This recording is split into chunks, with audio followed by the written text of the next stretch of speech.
Denny Hamlin was 3 laps away from winning his first championship. 3 laps. Then a blown tire, an overtime restart, and it was all gone. Now he's back at the same track where his heart was broken, but this time he's not fighting for a title. He's fighting just to save his season. This Sunday, the NASCAR Cup Series heads to Phoenix Raceway for the Straight Talk Wireless 500. And the betting odds just came out. Hamlin and Ryan Blaney are tied as the top favorites at plus 550. But while Blaney is cruising along in 4th place in the standings, Hamlin is way down in 23rd. For a driver of his talent, that number is embarrassing. And for his team, Joe Gibbs Racing, things are even worse. Here's how bad it is. If the chase started today, not a single JGR driver would make the cut. Not one. The best JGR driver in the standings is Ty Gibbs in 17th. Hamlin, Christopher Bell, and Chase Briscoe are 126, 127, and 140 points behind the leader. That leader, by the way, is Tyler Reddick, the driver of Hamlin's own team, 23XI Racing. Reddick has done something nobody in NASCAR history has ever done. He's won the first 3 races of the 2026 season: the Daytona 500, Atlanta, Circuit of the Americas, 3 for 3.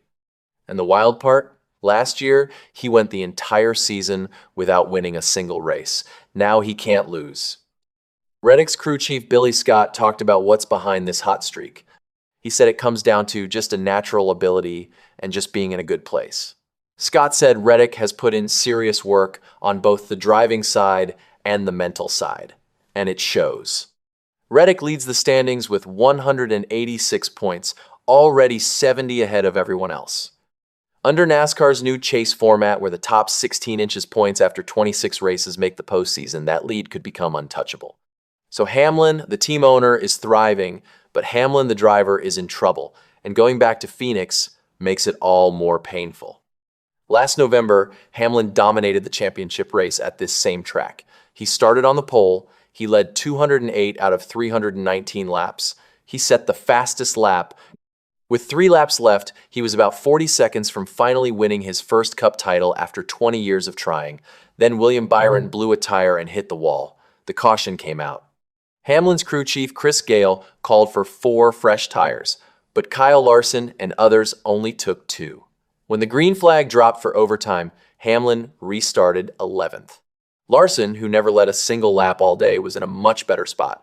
Larson finished 3rd and won the championship. Hamlin finished 6th. After the race, Hamlin sat in his car on pit road for over 90 seconds. His daughters were crying. When he finally spoke, he said, "Just numb about it, because I'm just in shock.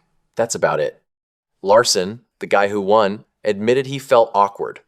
He said, "It does feel a little awkward because he has put so much time and energy and has been so close to winning so many championships." Byron walked up to Hamlin in the media center and apologized. Hamlin looked at him and said, "It happens." Byron told reporters, "It just doesn't seem right. He had beat us." Weeks later on his podcast, Hamlin said, "You don't know what it's like to dominate a season, and then all of a sudden the format keeps resetting the score on you, and then finally you end up losing in overtime." He pointed out that for the full 3-1-2 lap race distance, Larson was never once ahead of him. It was only on lap 315, in overtime, that Larson passed him. Hamlin has 60 career wins, 0 championships. He's the greatest NASCAR driver to never win a title. Now he returns to that same Phoenix track, same turns, same pit road, but this time it's about climbing out of a hole. JGR needs a spark, and Phoenix might be the place to find one. Over the last 4 races here, JGR cars have led 56% of all laps, 701 out of 1,255. Christopher Bell has won the last 2 spring races at this track. The speed is there for JGR. They just need to put it together. Blaney will be tough to beat, though. He's finished top 2 in 5 of his last 7 Phoenix starts. He won here last November for his 17th career victory. The power rankings said Phoenix is where his first 2026 win could come together. Reddick is listed at plus 1,100. Phoenix hasn't been his best track. He finished 26th here last November. If he wins Sunday, it's 4 straight to open the season. A few others to watch: Larson at plus 650 is always dangerous here. Bell at plus 650 is the defending spring race winner. Chase Elliott, sitting third in points, has finished 11th or better in every race this year. And hometown driver Michael McDowell has 3 top 10 ES in his last 5 Phoenix starts.